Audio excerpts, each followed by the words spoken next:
Muy buenas tardes, tengan todos ustedes.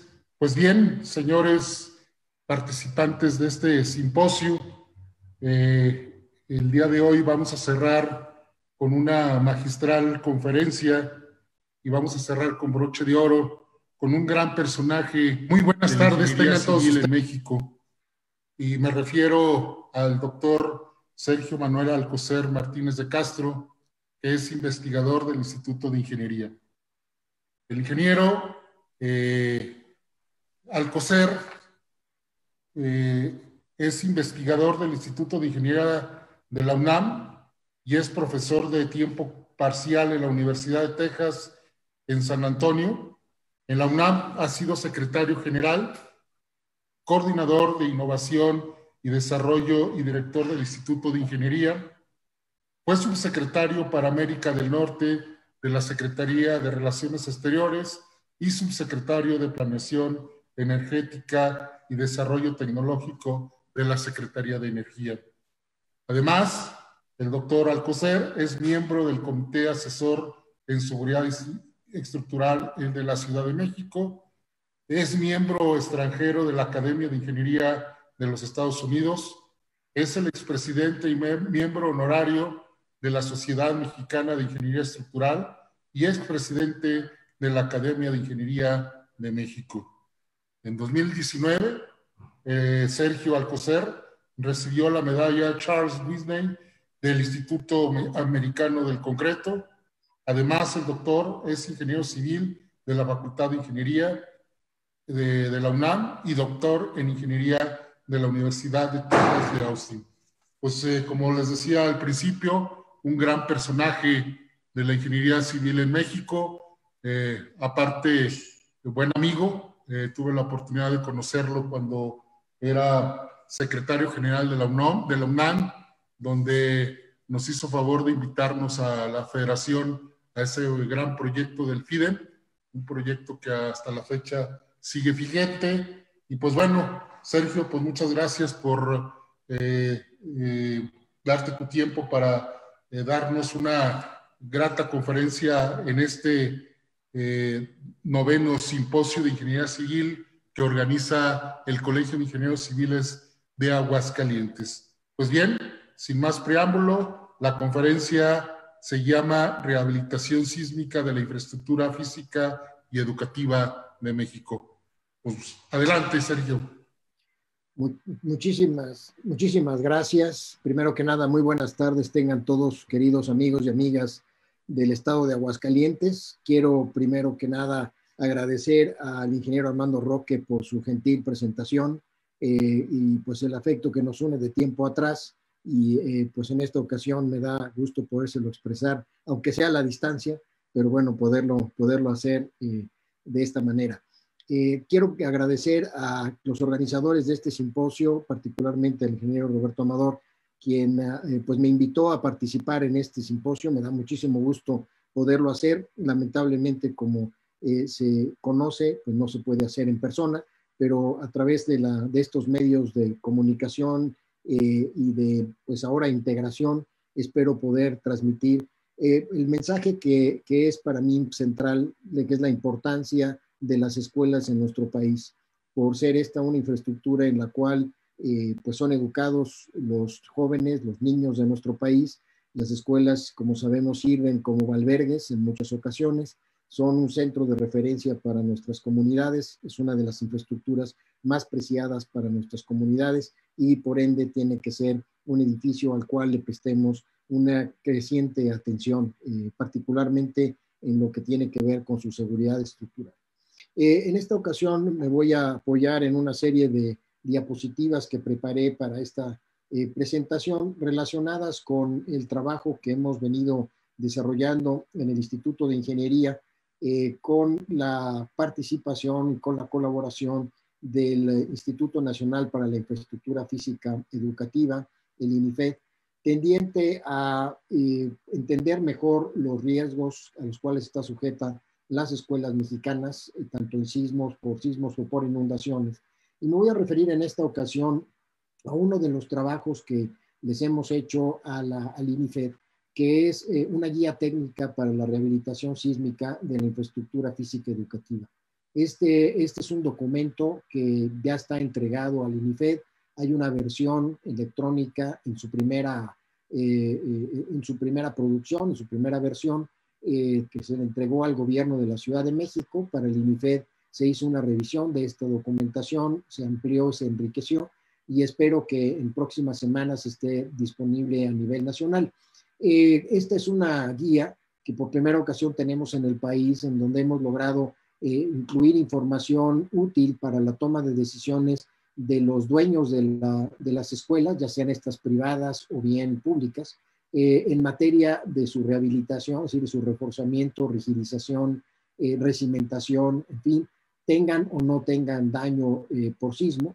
Y por otro lado, incluye información de auxilio, de apoyo a los técnicos, a los ingenieros proyectistas, tanto de la parte estructural como de la cimentación, para poder diseñar, analizar adecuadamente los edificios y las técnicas de rehabilitación, así como también requisitos mínimos para los constructores y los inspectores o los supervisores de obra. Entonces, pues incluye en esta guía todas las partes que intervienen en un proceso de rehabilitación de escuelas. Quiero en esta pues, presentación referirme a lo que sucedió en los sismos pasados, el del 85, el de 2017. Voy a hablar acerca de la metodología de evaluación posísmica en general que estamos trabajando para el INIFED, y de ella se desprende la guía técnica para la rehabilitación, y todo esto como medidas tendientes a reducir el riesgo de las escuelas de nuestro país. El temblor de 1985, como sabemos, causó daños importantes a la infraestructura educativa en nuestro país, obligando al reforzamiento de varios centenares de escuelas, particularmente en la Ciudad de México, con técnicas que en su momento eran las más utilizadas, encamisados en elementos de marcos de concreto, la adición ya sea de contraventeos metálicos o bien de muros de concreto para aumentar la rigidez y la resistencia laterales, así como también pues el desarrollo de algunas técnicas novedosas, como fue el contraventeo a base de cables pospensados. Los temblores de 2017 pues obligaron a hacer un nuevo esfuerzo para rehabilitar escuelas. El temblor del 7 de septiembre de magnitud 8.2, como recordamos, ocurrió en las costas del Golfo de Tehuantepec, prácticamente hacia la medianoche, a una distancia del orden de 700 kilómetros de la Ciudad de México, lo cual hizo que en la zona centro del país los daños fueran menores, prácticamente no hubieron daños importantes. Todo esto nos llevó a que los daños se concentraran fundamentalmente en los estados de Oaxaca y de Chiapas, en donde tuvimos una importante cantidad de daños en general en edificaciones de vivienda, de índole de salud, y así como también de escuelas. 12 días después tuvimos la ocurrencia del temblor, el 19 de septiembre, un temblor de magnitud 7.1, el temblor de Puebla y Morelos, que ocurrió hacia el mediodía.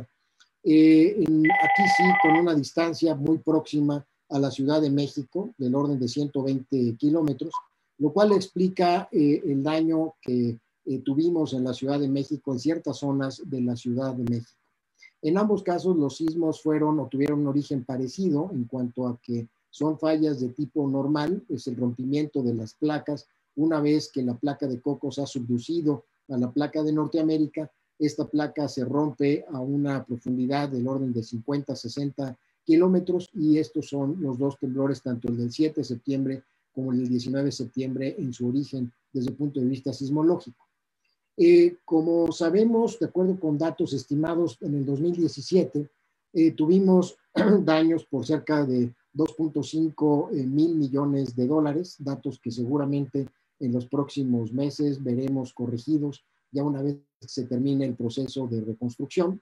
Tuvimos que lamentar el fallecimiento de 477 personas, mayormente fallecieron en el temblor del 19 de septiembre, 369, y de ellas 228 lamentablemente ocurrieron en la Ciudad de México. En cuanto a la infraestructura o la edificación dañada, la mayor parte de los daños se concentraron en viviendas. Más de 180,000 viviendas experimentaron diferentes niveles de daño. casi 20,000 escuelas, 130 instalaciones de salud y más de 2,000 monumentos históricos, parte del patrimonio arquitectónico de nuestro país. En esta plática pues, nos vamos a concentrar en los daños que ocurrieron en las casi 20,000 escuelas. Vean ustedes, de acuerdo con los datos de la propia Secretaría de Educación Pública, se tuvieron daño menor 12,800 escuelas, daño moderado casi 7,000 y 210 escuelas que tuvieron que ser reconstruidas.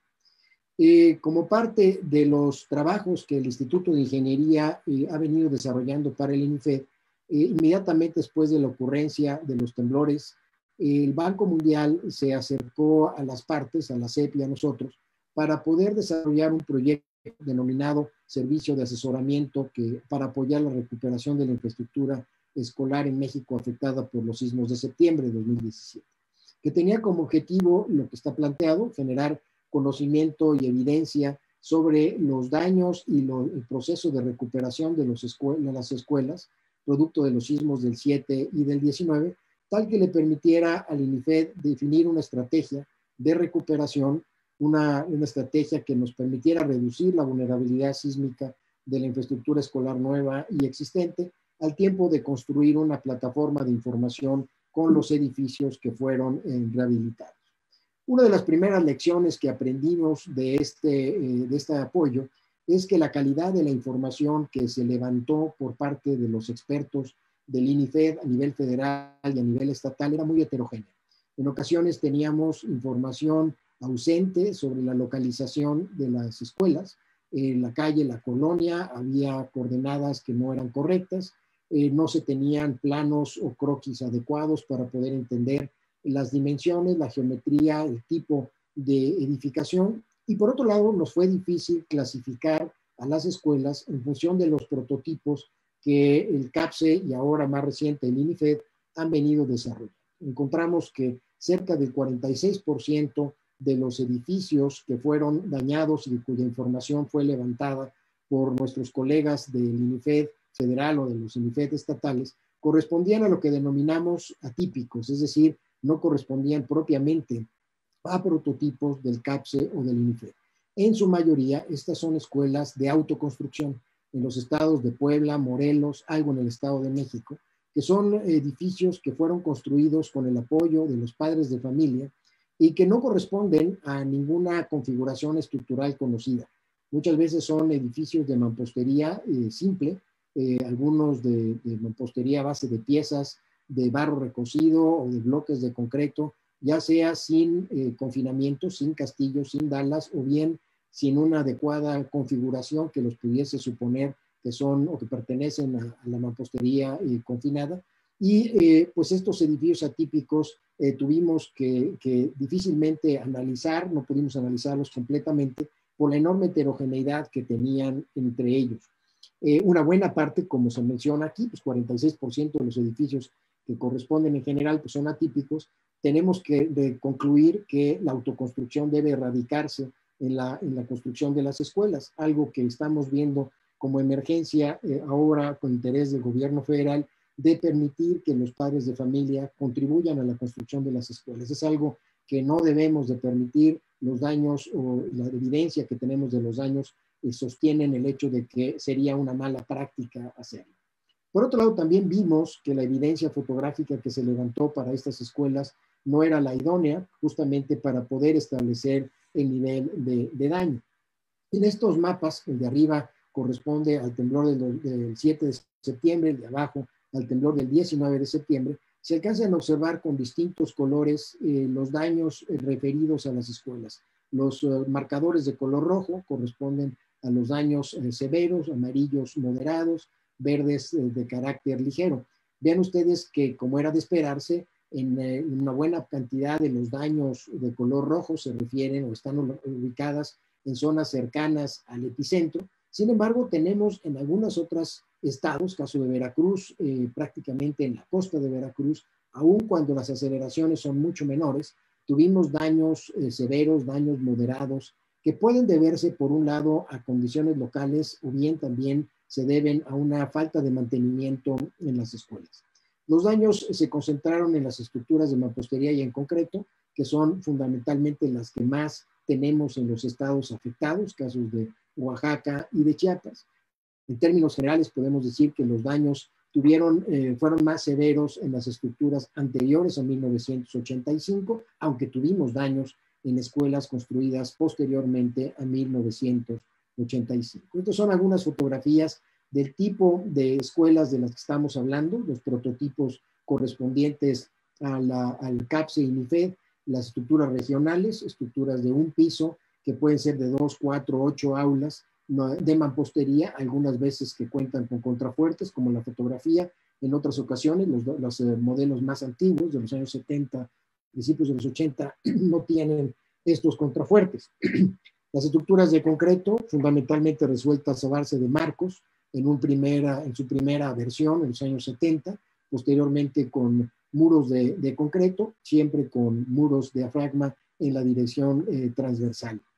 Algo que vimos de los resultados de los levantamientos, tanto los que hizo el INIFED como los que hicimos nosotros, fue un daño exacerbado producto de una falta de mantenimiento.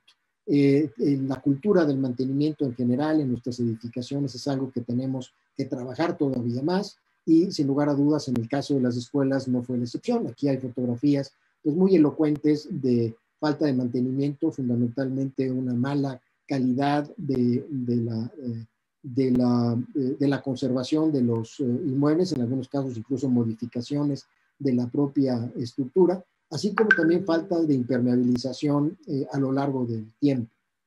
Los daños, como mencioné, se concentraron en edificios anteriores a 1985, son estos porcentajes que tienen ustedes aquí arriba. Sin embargo, algo que nos preocupó mucho es que más de la mitad de los edificios dañados no pudimos asociarles un año de construcción. Es decir, no se conoce el año de construcción, no está adecuadamente pues conocido. Debo decir que las bases de datos de la SEP y del INIFED son ausentes o son escasas en cuanto a esta información, particularmente en cuanto al año de construcción de los edificios. Es posible que se conozca el año de construcción de inicio de operaciones de una escuela, pero esto no significa que ese sea el año para todos los edificios que componen una escuela. Como sabemos, las escuelas en México tienen en promedio del orden de 4 edificios. Esto hace que pues, algunos de estos edificios sí correspondan a la época de origen o de inicio de operación de la escuela, no necesariamente todos los edificios. Pues los daños son los conocidos y esperables de los muros, daños por tensión diagonal, tanto en muros de concreto, muros en mampostería simple o mampostería confinada, los de mampostería simple pues con agrietamientos mucho más pronunciados, mucho más severos. En los edificios de concreto, pues daños en vigas y en columnas, particularmente en el caso de columnas. Quisiera volver al tema de las estructuras atípicas, donde 4.900 de ellas no correspondían a ningún prototipo, con una enorme variedad entre ellas, y esto hizo pues que fuera difícil la clasificación. Vimos algunas de estas de mampostería, 1.854, poco más de 1.000 de concreto, y algunas otras de materiales distintos, cerca de 1.000 de materiales como son muros a base de paneles de distintos materiales, de madera, de poliestireno recubiertos con algún mortero, en fin, que no son propiamente los materiales tradicionales. Y cerca de 1.939 en donde ni siquiera se identificó el tipo de material estructural. Entonces esto nos preocupa porque no es tan fácil entonces poder inferir de estos resultados qué está sucediendo con el resto de las escuelas en nuestro país. En virtud de esto, lo que hicimos como parte del proyecto fue tratar de clasificar a las escuelas en función de su sistema estructural. Para esto echamos mano del concepto de la Biblioteca Global de la Infraestructura Escolar, que es un proyecto que ha venido impulsando el propio Banco Mundial en colaboración con universidades, particularmente inglesas. Lo que se busca con esta biblioteca es poder generar una cadena de caracteres que serían el DNA de cada una de las escuelas, de manera que podamos explicar el posible comportamiento que puedan tener las escuelas si uno lee esta cadena de caracteres. Una de las primeras clasificaciones se refiere naturalmente al sistema estructural, para el cual hay 11 clasificaciones: estructuras de adobe, estructuras de mampostería de piedra. Algunas de estas fotografías son tomadas de la propios materiales del Banco Mundial, no corresponden a escuelas mexicanas. Este es el caso de escuelas, por ejemplo, en Nepal. Algunas veces las piedras son piedras brasa o piedra labrada con morteros de arcilla, bloque rectangular con morteros de arcilla o piedra labrada con morteros ya de cemento, bloques rectangulares con mortero de cemento, edificios de marcos de acero con muros de mampostería confinada y mampostería reforzada.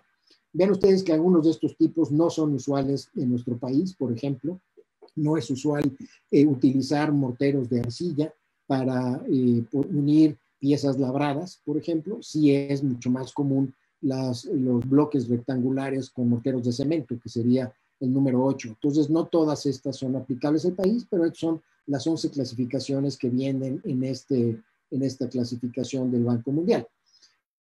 También se clasifica la estructura en función del número de pisos, definiendo 3 niveles o tres categorías: edificios bajos, medianos o altos. Se clasifica el nivel de diseño sísmico. Pobre diseño sísmico cuando no hay diseño absolutamente, son estructuras justamente de autoconstrucción. Diseño bajo cuando corresponden a edificaciones antiguas, que si bien obedecieron algún criterio de diseño, son estructuras cuyo diseño en sus criterios han sido superados con el tiempo. Diseño medio, normalmente estructuras de los años 60, 70, y diseño alto, pues ya aquellas diseñadas con los reglamentos contemporáneos.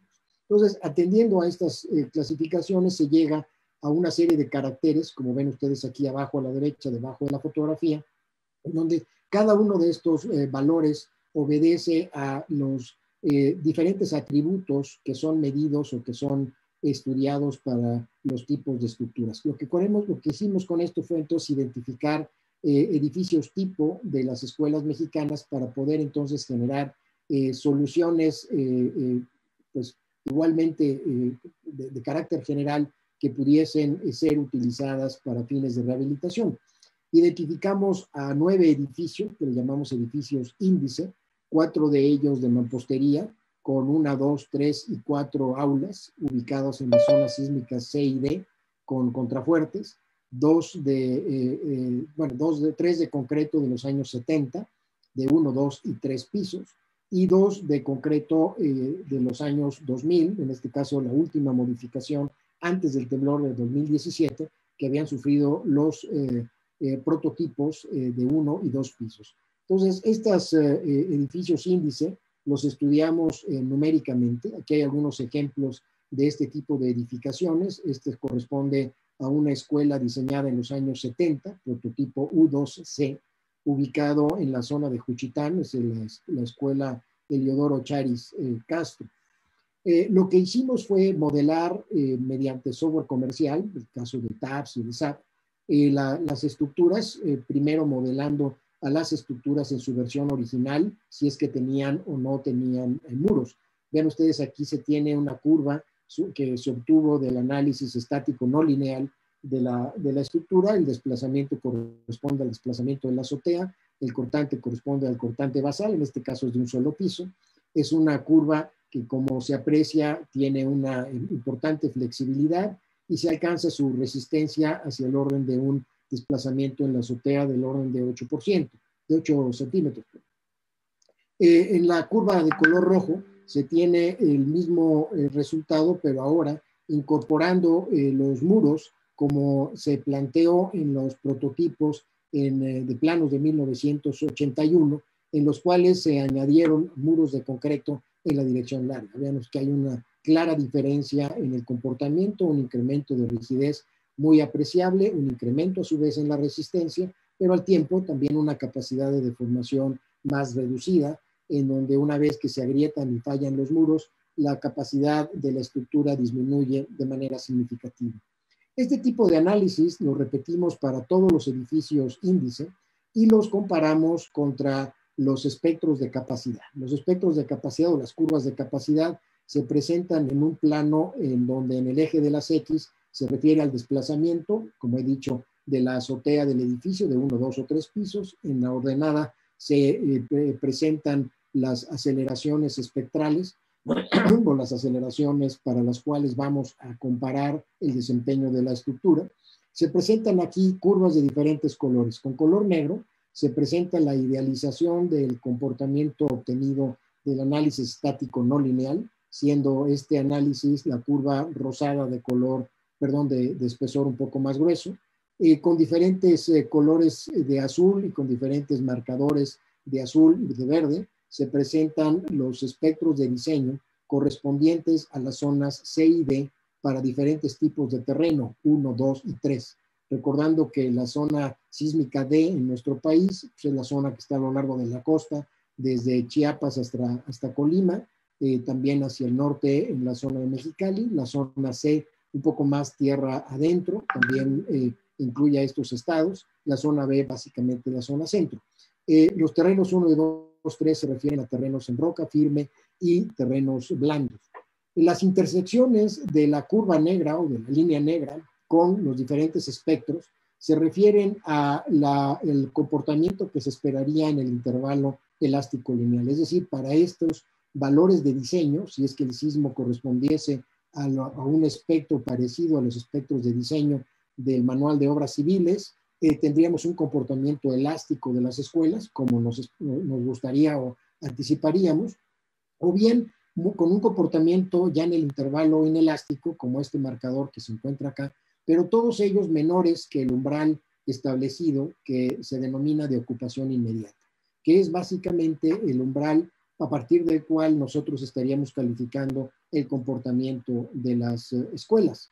Este análisis lo hicimos para las dos direcciones, para la dirección X, para la dirección Y, para escuelas que habían sufrido alguna rehabilitación, a escuelas con en sus condiciones originales, y desarrollamos finalmente una tabla como la que tienen ustedes aquí con los resultados de este análisis. Yo quisiera llamar la atención a las diferentes crucecitas que ven aquí. Estas crucecitas lo que nos indican es que de acuerdo con nuestros análisis, estos edificios tendrían probabilidades de sufrir daño significativo y quizá colapso en el sismo de diseño.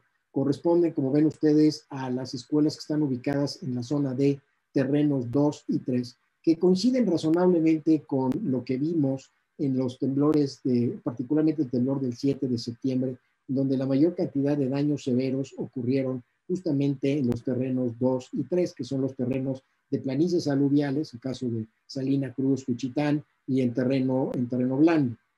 Aquellos edificios que habían sido sujetos a una rehabilitación, al menos desde el punto de vista numérico, podemos asegurar que van a tener un comportamiento mucho más estable, con menor cantidad de daño, lo cual nos indica que si los edificios se rehabilitan como originalmente lo tiene previsto el INIFED, tendrán un buen comportamiento si el sismo que las afecta es parecido al sismo de diseño.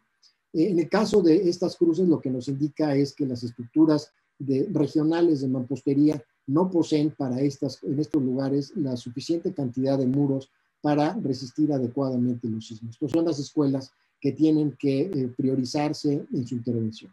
En este momento seguimos trabajando con el INIFED, documentando el proceso de rehabilitación. Estamos haciendo análisis más refinados. Aquí fueron análisis los que hicimos muy rápidamente por el tiempo que teníamos muy corto para poder dar una respuesta al INIFED sobre la idoneidad de los esquemas de rehabilitación que estaban implantando. Entonces, ahora con un poco más de tiempo les estamos dando más información sobre el proceso de rehabilitación, ya no para reconstrucción, sino ahora para fines preventivos de las escuelas. Si nosotros revisamos el ciclo de la gestión integral de riesgos, lo que nos hemos preocupado en estos últimos años es en atender las etapas de auxilio, recuperación y reconstrucción. Uno de los asuntos que aprendimos también de estos temblores es que no contábamos en el país con una metodología de evaluación posísmica. Y claramente lo que he mencionado de deficiencias de la evaluación y del levantamiento de datos en las escuelas, pues obedece a criterios heterogéneos que fueron aplicados entre las personas que participaron en estos levantamientos, tanto de una misma oficina del INIFED en un estado y, por ejemplo, de un estado a otro. Pues lo que le hemos planteado al INIFED es el desarrollo de una metodología de evaluación posísmica que está prácticamente terminada, la vamos a entregar en un par de semanas, que incluye una metodología, un documento de metodología de cerca de 250 páginas, un manual de campo de unas 100 páginas y un documento de apoyo para pues, tomar decisiones casi de 300 páginas.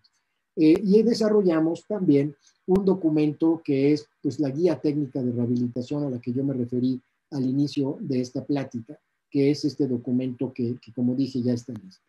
Es un documento que se originó para el gobierno de la Ciudad de México por el interés de la Secretaría de Obras y Servicios y del Instituto para Ciudad de las Construcciones de rehabilitar escuelas en la Ciudad de México a raíz de los temblores de 2017, fundamentalmente el 19 de septiembre.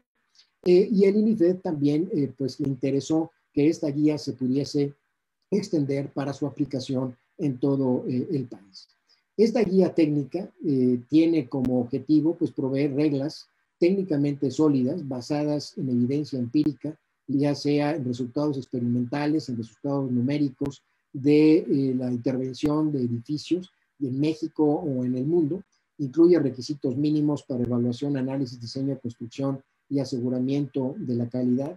Es aplicable a escuelas que cumplan o no con ser prototipos de CAPCE. Es de observancia obligatoria para la rehabilitación de escuelas públicas y de propiedad particular, y son complementarias a los reglamentos de construcción locales, caso de la Ciudad de México, pues el reglamento de la Ciudad de México, o reglamentos en otras entidades federativas o en otros municipios, como también es complementaria a la norma mexicana 079 del propio INIFED sobre la seguridad en la infraestructura física educativa. La guía técnica tiene 9 capítulos. El capítulo 6 es aquel que contiene la mayor cantidad de información específicamente relacionada sobre las técnicas de rehabilitación. Cuenta un capítulo 1 de consideraciones generales que establece el alcance de la guía y la obligatoriedad de la guía en cuanto a su aplicación para la rehabilitación de escuelas públicas y privadas. En el capítulo 2 se establecen los criterios generales que se deben de seguir para el diseño, para la evaluación y el diseño de la rehabilitación.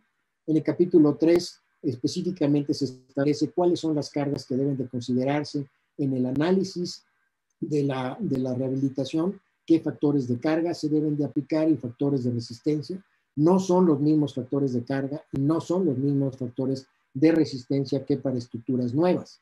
Y esto por el hecho de que son estructuras, 1, que pueden tener daño, o 2, de las cuales no tenemos información completa de las propiedades de sus materiales. El capítulo 4 establece los criterios de evaluación y de análisis estructural, es decir, cómo se debe de conducir un análisis estructural de la estructura que se va a rehabilitar.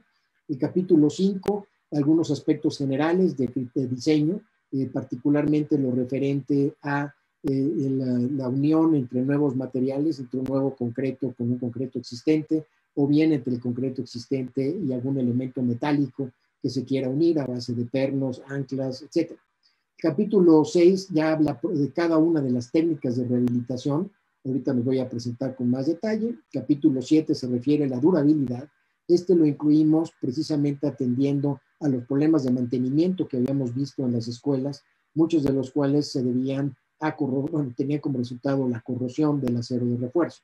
Capítulo 8 de construcción, que habla en términos generales de requisitos en este tema, y así como el último de aseguramiento de la calidad.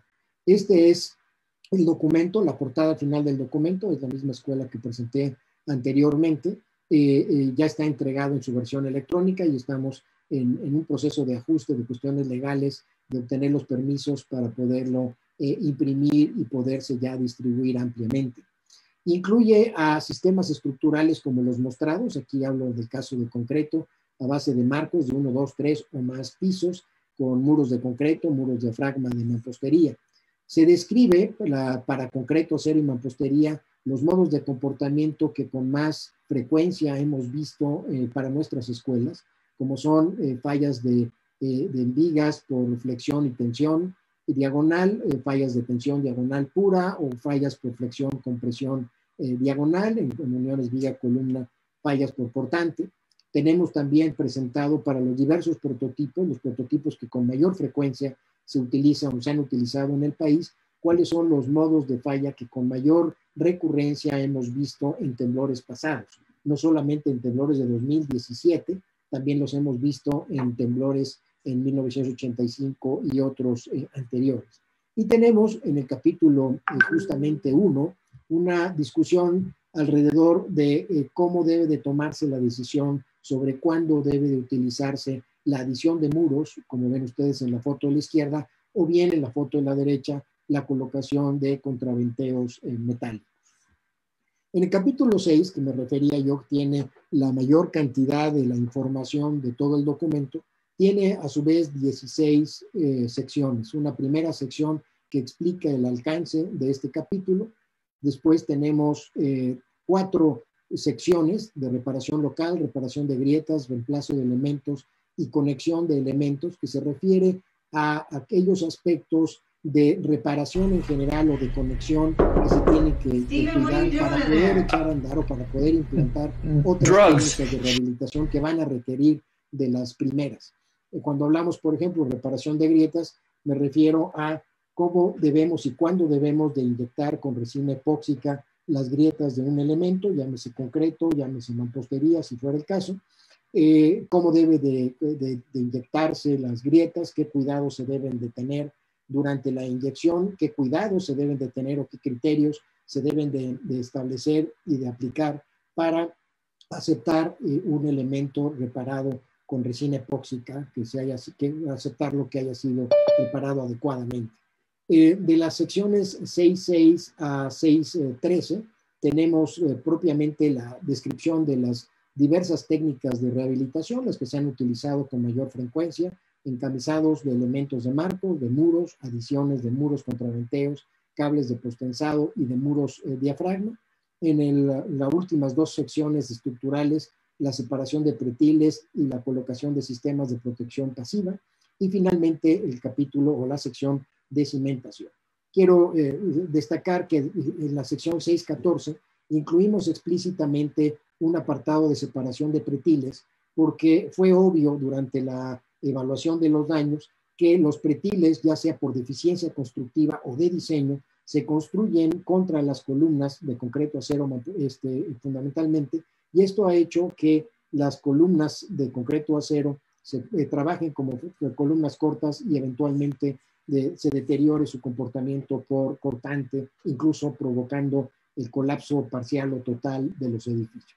Para cada una de estas técnicas tenemos una descripción homogénea asociada a estos criterios que ven ustedes del lado derecho, en donde se establecen las deficiencias, las demandas, cómo se deben de obtener, es decir, contra qué valores voy a diseñar, una descripción de la técnica, los requisitos de análisis, diseño, construcción y supervisión. Por ejemplo, en el caso de los encamisados, permítanme hacer una explicación un poquito más de detalle, pues tenemos una explicación de en qué casos se debe de utilizar los encamisados de vigas, columnas o nudos con concreto, por ejemplo, para incrementar la capacidad de deformación, resistencia y rigidez. Una explicación de qué consiste el encamisado, pues en añadir una capa de concreto alrededor de los elementos existentes. La guía viene ilustrada con un conjunto de figuras con colores, como las ven ustedes aquí. En este caso se ilustran los encamisados de una viga. En el caso de la izquierda, cuando el encamisado queda por encima del nivel de piso terminado de la losa, que se puede hacer, no es necesariamente la mejor de las soluciones, por lo que implicaría en términos de la operación del edificio, los niveles, pero bueno, es una posibilidad. Esta de medio, en donde el nivel de piso terminado coincide con la cara superior de la columna, perdón, de la viga encamisada, y en la fotografía o la figura de la derecha, con un encamisado que se realiza por debajo de las losas. Para cada una de las técnicas tenemos descripciones como estas sobre el diseño, la colocación del acero de refuerzo. Se establecen cómo debe de colocarse el acero de refuerzo, espesores mínimos, por ejemplo aquí de camisas, o de diámetros mínimos de refuerzo longitudinal, transversal, y resistencias mínimas de los materiales, caso del concreto. Tenemos figuras como estas para ilustrar conceptos como el hecho de que los estribos en un encamisado no se pueden construir con estribos de una sola pieza alrededor de toda la columna, pero sí pueden ser hechas a base de varias piezas, como se ilustra aquí, en donde el refuerzo transversal está hecho por estribos, cada uno de los cuales sí es de una sola pieza, pero en el conjunto son diferentes piezas que interactúan para poder dar un adecuado confinamiento al encamisado, así como un incremento en la resistencia a carga cortante. Este es otro ejemplo en donde con diferentes colores destacamos las piezas que componen un estribo. Déjenme, por ejemplo, usar este estribo en forma de L de color azul, que está hecho de dos piezas. El completo se complementa con este estribo de color amarillo. Ambos tienen ganchos a 130 grados, en este caso en esquinas opuestas. Esto permite poder colocar los estribos en la parte inferior de la columna, colocar el refuerzo longitudinal de la columna, el refuerzo vertical, y subir los estribos, amarrarlos, y lo que hacemos con esto es garantizar que los ganchos de 135 grados efectivamente se logren. Como hemos visto en obra, esto es muy difícil de lograr simplemente doblando los estribos. Aquí hay algunos ejemplos de estribos que quizá no se alcance a apreciar, pero en estas esquinas de aquí los ganchos están doblados a 90 grados. Son estribos que al momento de que se expanda el núcleo de la columna pueden abrirse y se puede pues debilitar su contribución o perder su contribución a confinar el elemento de concreto. También se pueden confinar los nudos o encamisar los nudos. Aquí también damos en la guía algunos criterios y requisitos para poder encamisar los muros. Presentamos fotografías con ejemplos de lo que es aceptable y lo que no es aceptable en términos, por ejemplo, de la preparación de la superficie de un elemento de concreto para lograr la adhesión del concreto nuevo con el concreto existente, o bien detalles justamente de lo que me refería de los ganchos doblados a 90 grados. Vean ustedes aquí estribos apenas doblados a 90 grados que se van a abrir muy fácilmente producto del agrietamiento y de la expansión del núcleo de concreto. Y del lado derecho se presentan ejemplos de anclajes, de enganchos bien resueltos de 135 grados, como se ve en la figura. Aquí hay algunas otras figuras de lo que sucedería en un estribo hecho de una sola pieza, en donde doblamos a 135 grados. Cuando tenemos estribos hechos con dos piezas, pues tenemos que en los extremos doblar a 135 grados tal que cuando sobrepongamos los dos estribos tengamos una solución equivalente a la de un estribo de una sola pieza. Hemos venido trabajando, como dije, también en el desarrollo de una metodología de evaluación posísmica, que será complementaria a la evaluación que nos lleva o que nos obliga a una rehabilitación sísmica de tercer nivel. Lo que se refiere con esto es que inmediatamente que ocurra un sismo, las brigadas de inspección se formarán para poder hacer una revisión rápida de las escuelas, y esto lo queremos extender para otro tipo de estructuras, vivienda, hospitales, tal que le contesten la pregunta a la población sobre si se puede utilizar o no su estructura.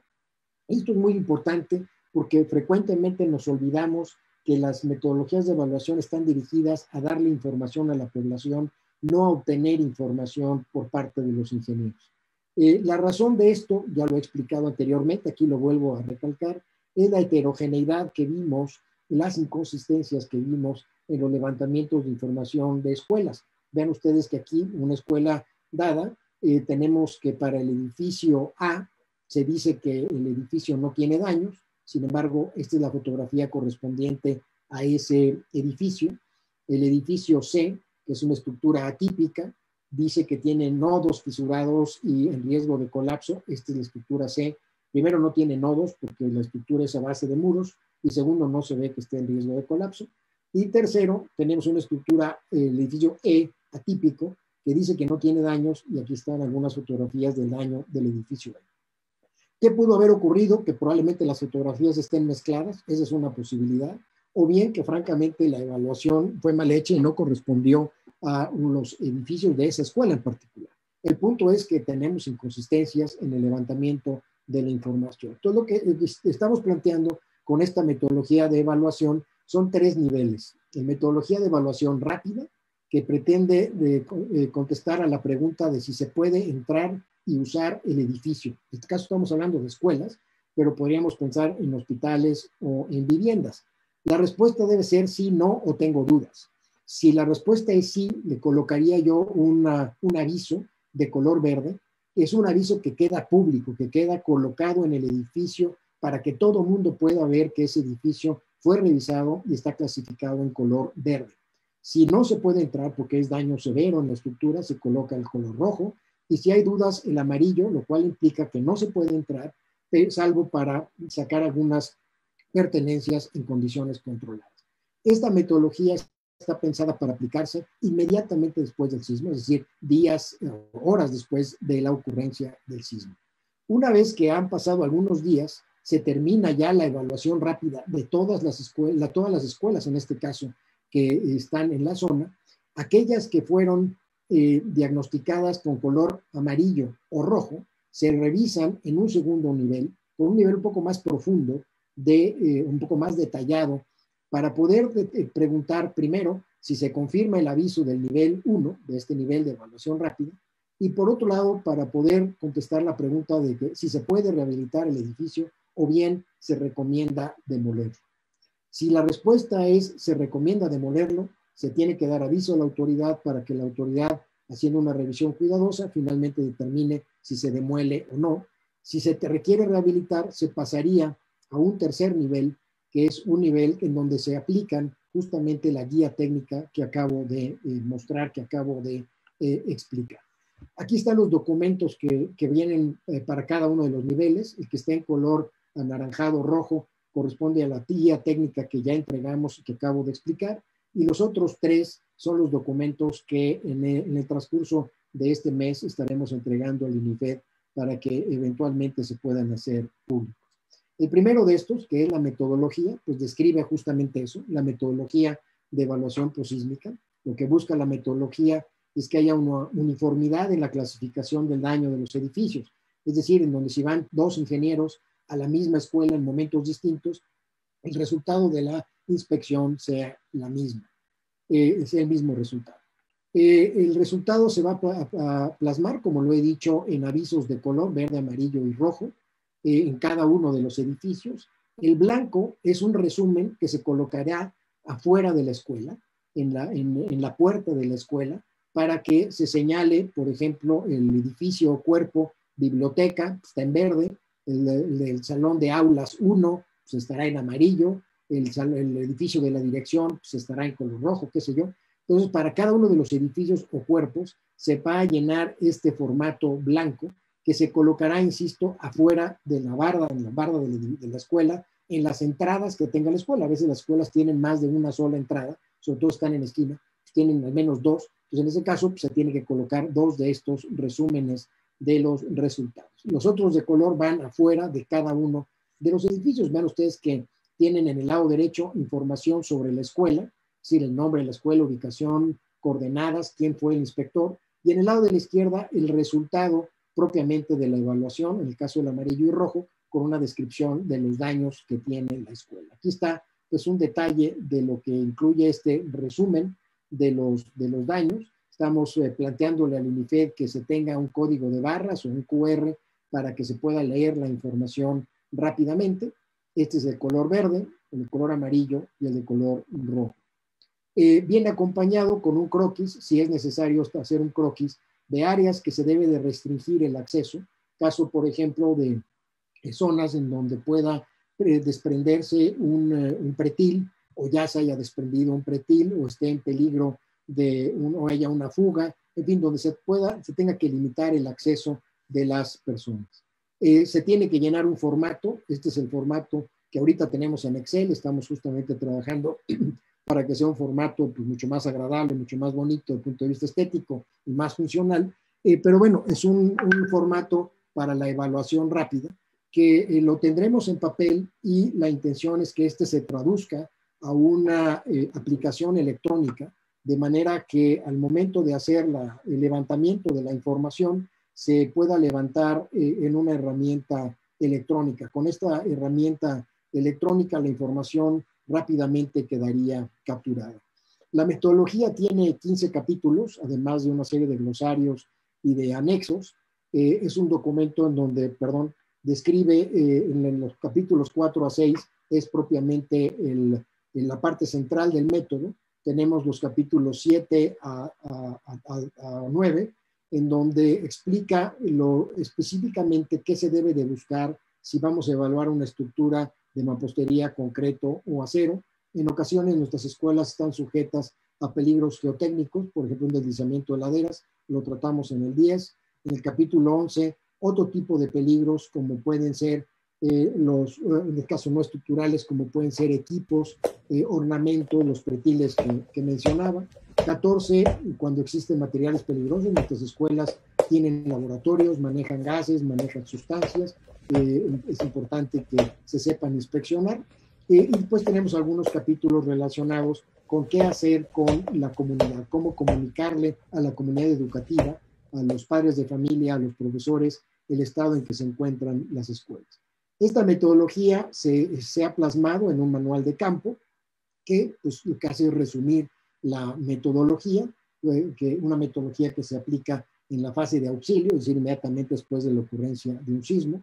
Tiene 13 capítulos, los principales son del 4 al 7, que es pues, la visión general, los métodos de evaluación y los formatos de instrucción, de instrucciones para el llenado de los formatos.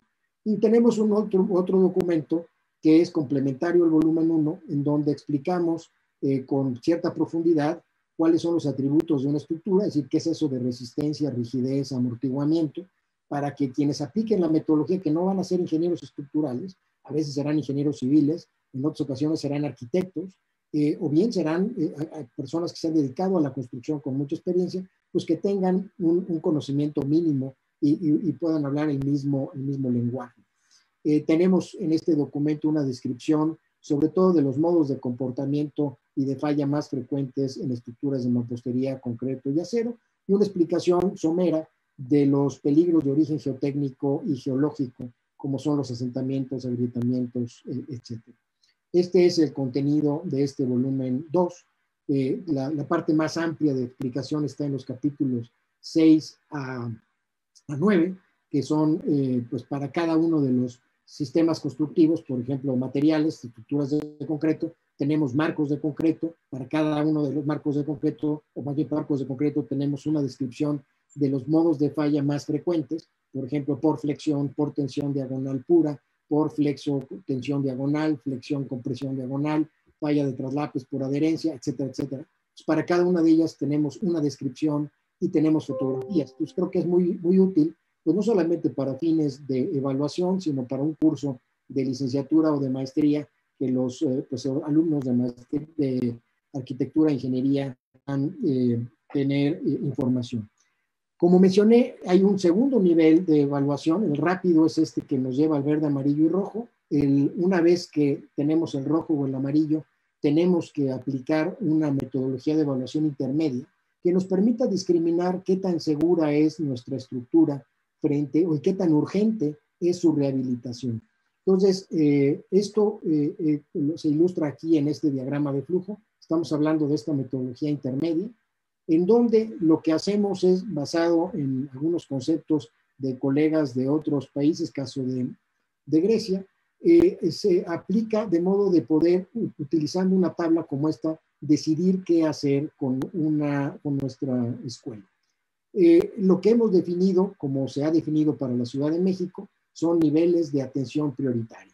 ¿Qué significa esto? Que mientras el nivel de atención prioritaria tenga un valor más cercano a 1, más urgente será la rehabilitación o, bueno, la revisión de la escuela con mucho detalle y eventualmente su rehabilitación.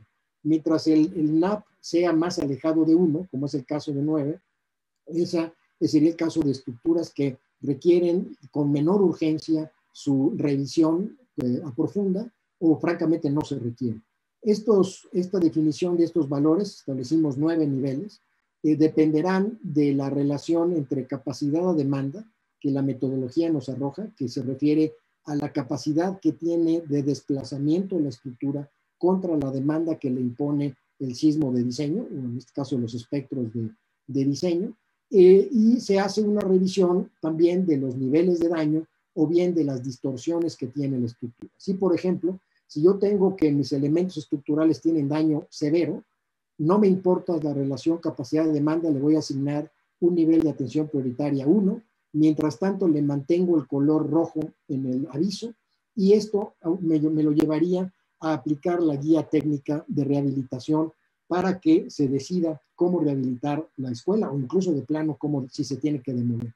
Pero, por ejemplo, si tengo un daño nulo o ligero en los elementos estructurales, nulo, ligero, moderado en los no estructurales, y tengo una relación calculada, que ahorita les voy a mostrar cómo se calcula, de capacidad a demanda entre 0.4 y 0.55, le voy a asignar un nivel de atención prioritaria 6, mientras tanto lo mantengo en amarillo.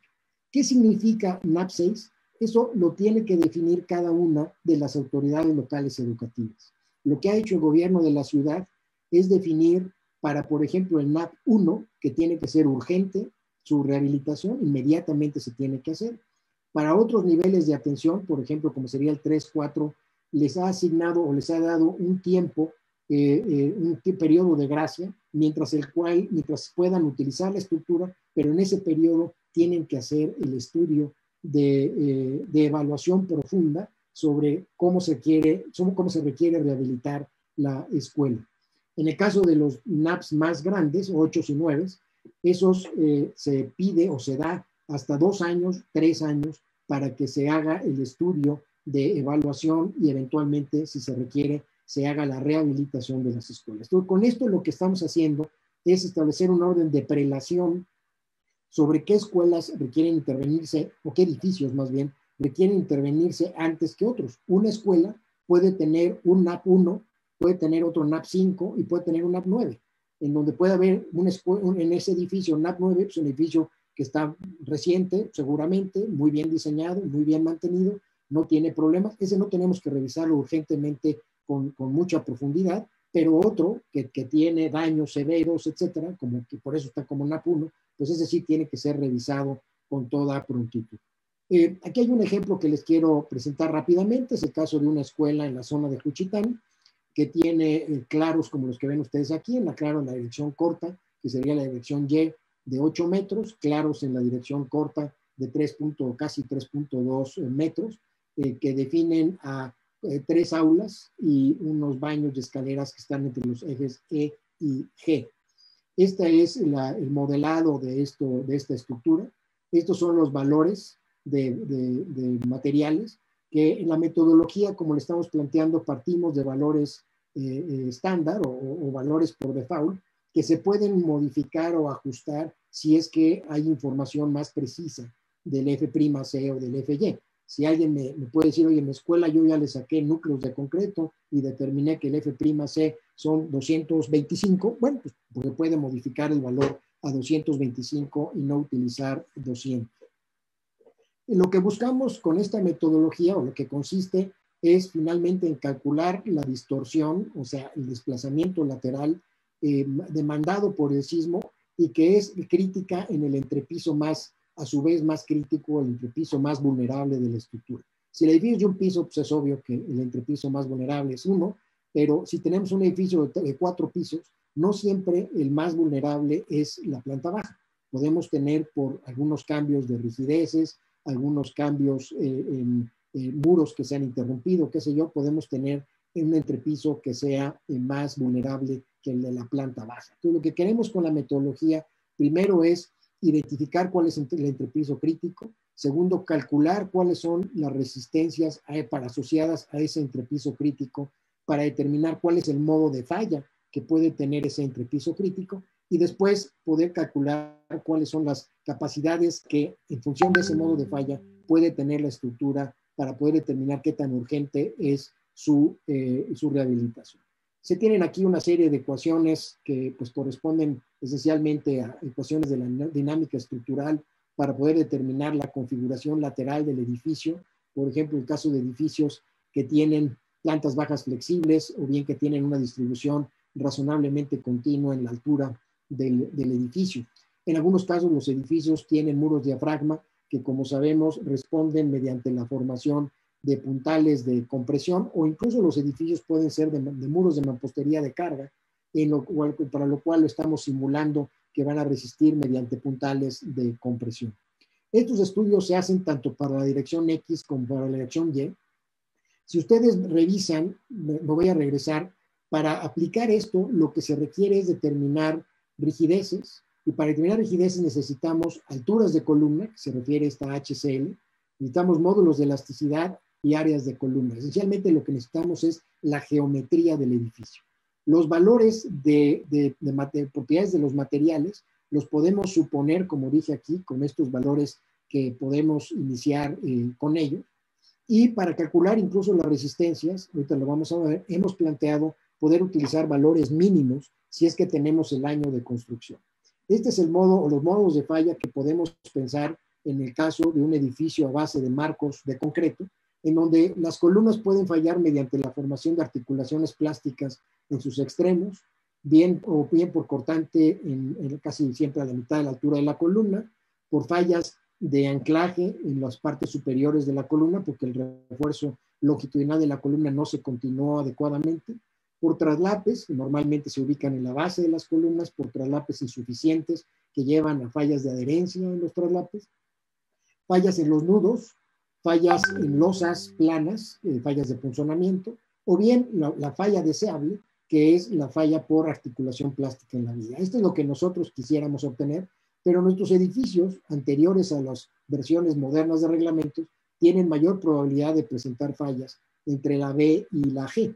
Lo que nosotros queremos con los cálculos que hacemos, una vez que ya sabemos que el entrepiso crítico, digamos, es la planta baja, lo que queremos definir es cómo podría fallar con mayor probabilidad la planta baja. Si va a experimentar un modo de falla de cortante en columnas o va a experimentar un modo de falla, por ejemplo, en los nudos. Y con esta jerarquía lo que queremos es identificar este modo de falla para poder establecer cuál es su capacidad de desplazamiento. Para esto utilizamos ecuaciones muy sencillas para estimar las resistencias. Aquí presento el caso del cortante de una falla de concreto, de una columna de concreto asociada a la plastificación, por eso la Y, que es 2 veces el momento de plastificación dividido entre la altura, donde la altura es la altura libre de la columna. MY lo estamos calculando con esta expresión, que es una expresión aproximada de la resistencia a flexocompresión de una columna. Vean ustedes que necesito la carga axial. La carga axial la estimamos en función de la geometría del edificio.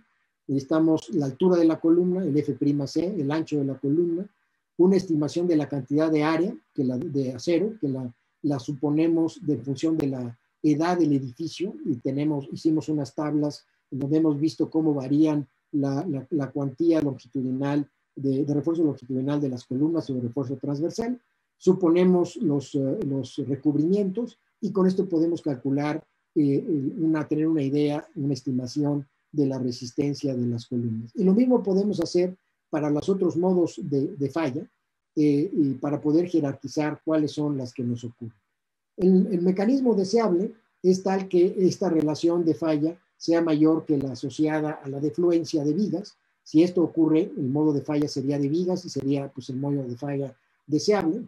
Si por otro lado es menor que RBY, tendremos un modo de falla por flexión, si es que además este R de falla es mayor que 1. Si es menor que 1 y se sigue cumpliendo la desigualdad de que sea menor, pues el modo de falla va a ser frágil, ya sea por cortante, por traslapes, etc. Este es el ejemplo de aplicación, el resultado de la aplicación de esta metodología para el edificio que mostré de Oaxaca.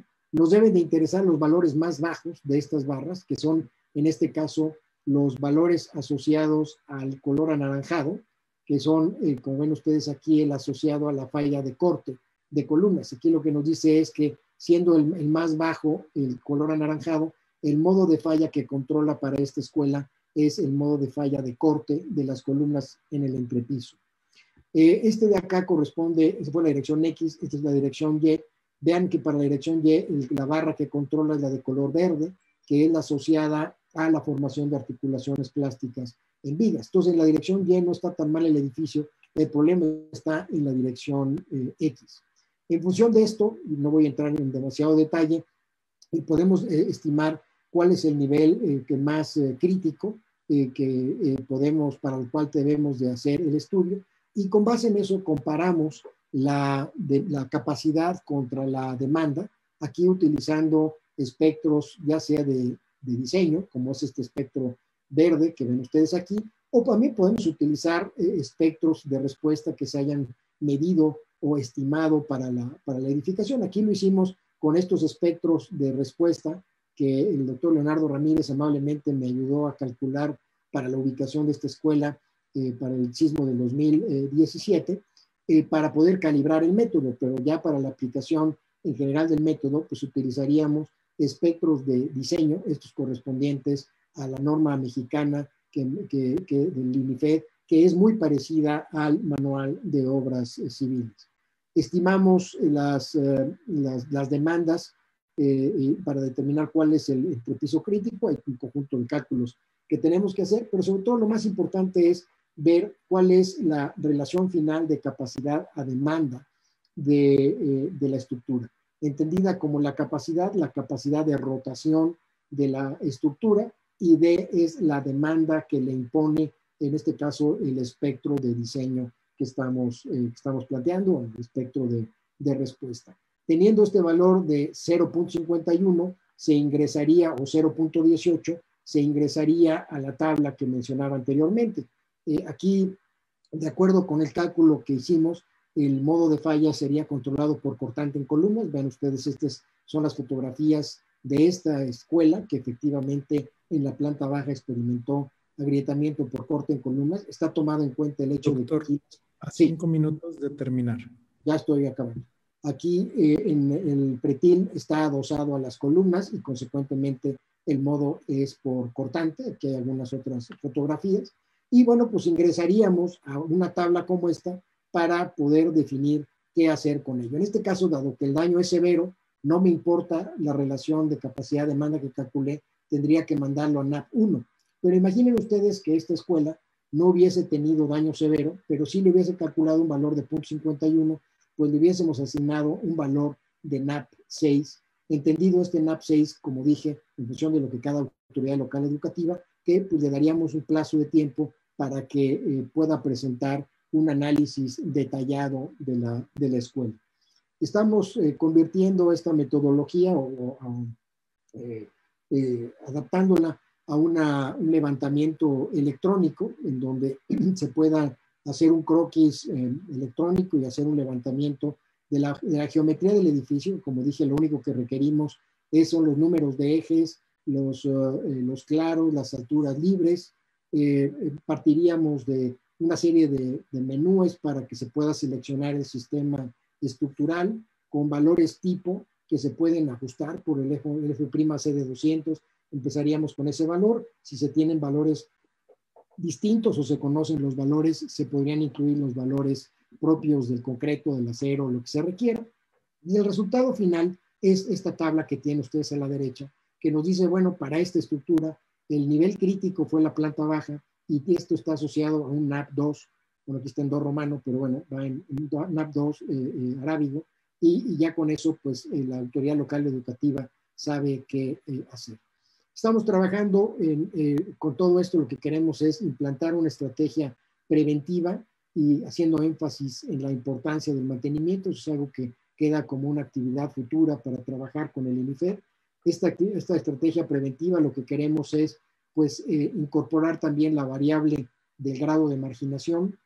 Como sabemos, los estados del sureste de nuestro país son los estados con mayor marginación, son los estados además de mayor peligro sísmico y son aquellos estados entonces para los cuales si encontramos una escuela con mismas condiciones, digamos de NAP 3, pues el NAP 3 prioritario va a ser en aquellas localidades donde haya una mayor marginación. Y lo que queremos finalmente con esta estrategia, con la cual estamos trabajando, espero trabajar con el doctor Mario Ordaz, y seguramente a partir del año que entra, es poder determinar pues cuánto debemos de invertir en cada escuela en particular, y esto pues nos va a permitir contestar la pregunta de con cuáles escuelas empezamos y rehabilitamos. Finalmente lo que queremos es minimizar víctimas, minimizar pérdidas materiales y la interrupción de operaciones, tal que pues le permita al instituto, al INIFED, contar con un sistema de evaluación de riesgo. Aquí he hablado de sismos, eventualmente haremos lo propio para inundaciones, de modo que le permita al INIFED pues, tener un programa de rehabilitación de escuelas, así como también con la metodología de evaluación, tener un programa de formación de especialistas justamente en estos temas. Esta es mi última lámina. Aquellos de ustedes estén interesados en bajar la versión Ciudad de México de la Guía Técnica de Rehabilitación, aquí están los datos. Esencialmente es entrar a la página del Instituto para Seguridad de las Construcciones, en el apartado de dictámenes, y dentro de ese en lineamientos, ahí encuentran la guía. Es la primera versión de la guía. La otra versión del INIFED, que es una versión más, pues diría yo, con más fotografías, más ilustrada, mejor ilustrada, esa espero que esté disponible, pues si no este año, a principios del año que entra, una vez que el INIFED lo publique. Y bueno, les dejo también información, referencias en el sitio web, Facebook y YouTube, de un proyecto que es un proyecto más amplio que este que he estado presentando, justamente relacionado con resiliencia sísmica, así se llama en los diferentes sitios web, Facebook y demás, en donde pueden obtener información y pues podemos obtener una realimentación por parte de ustedes del trabajo que estamos haciendo. Y de nuevo, pues yo agradezco enormemente al Colegio de Ingenieros Civiles de Aguascalientes la oportunidad, a la GEFEMSIC, a la oportunidad de haber pues compartido con ustedes algunas reflexiones, y quedo atento si hay oportunidad de preguntas, y si no, pues quedo atento a poder interactuar a través de los medios que ya señalé. Muchísimas gracias.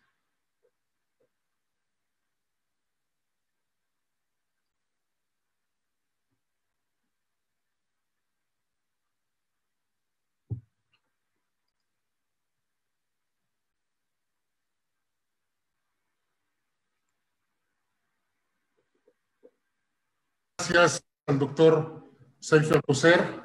Sin duda, cerramos con broche de oro este simposium con esta maravillosa presentación que nos hace el doctor Alcocer el día de hoy con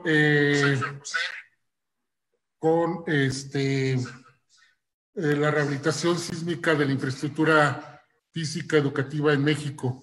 Un gran reto que tenemos los ingenieros civiles en México.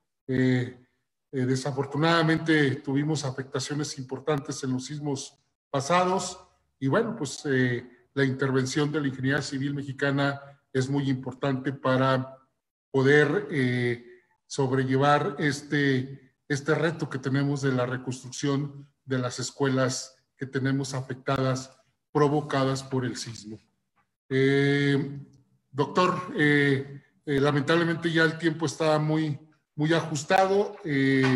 Las preguntas te las haremos llegar. Ojalá no las pudieras contestar por vía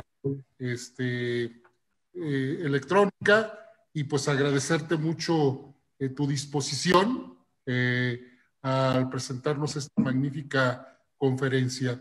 Y bueno, pues comentarte que el comité organizador tiene preparado una placa conmemorativa de esta presentación exitosa que nos hace.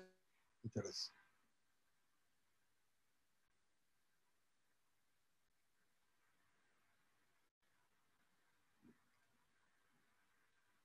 ...2020, reconoce y agradece al doctor Sergio Manuel Alcocer Martínez de Castro su destacada participación en la conferencia Rehabilitación Sísmica de la Infraestructura Física y Educativa de México.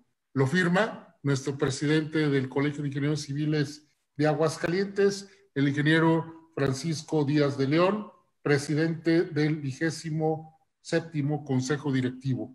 También lo firma el ingeniero Roberto Amador, presidente del comité organizador. Pues muchas gracias, muchas felicidades, doctor. Pues nuevamente agradecerte este tiempo, y pues enhorabuena, y pues esperemos vernos pronto para saludarnos personalmente.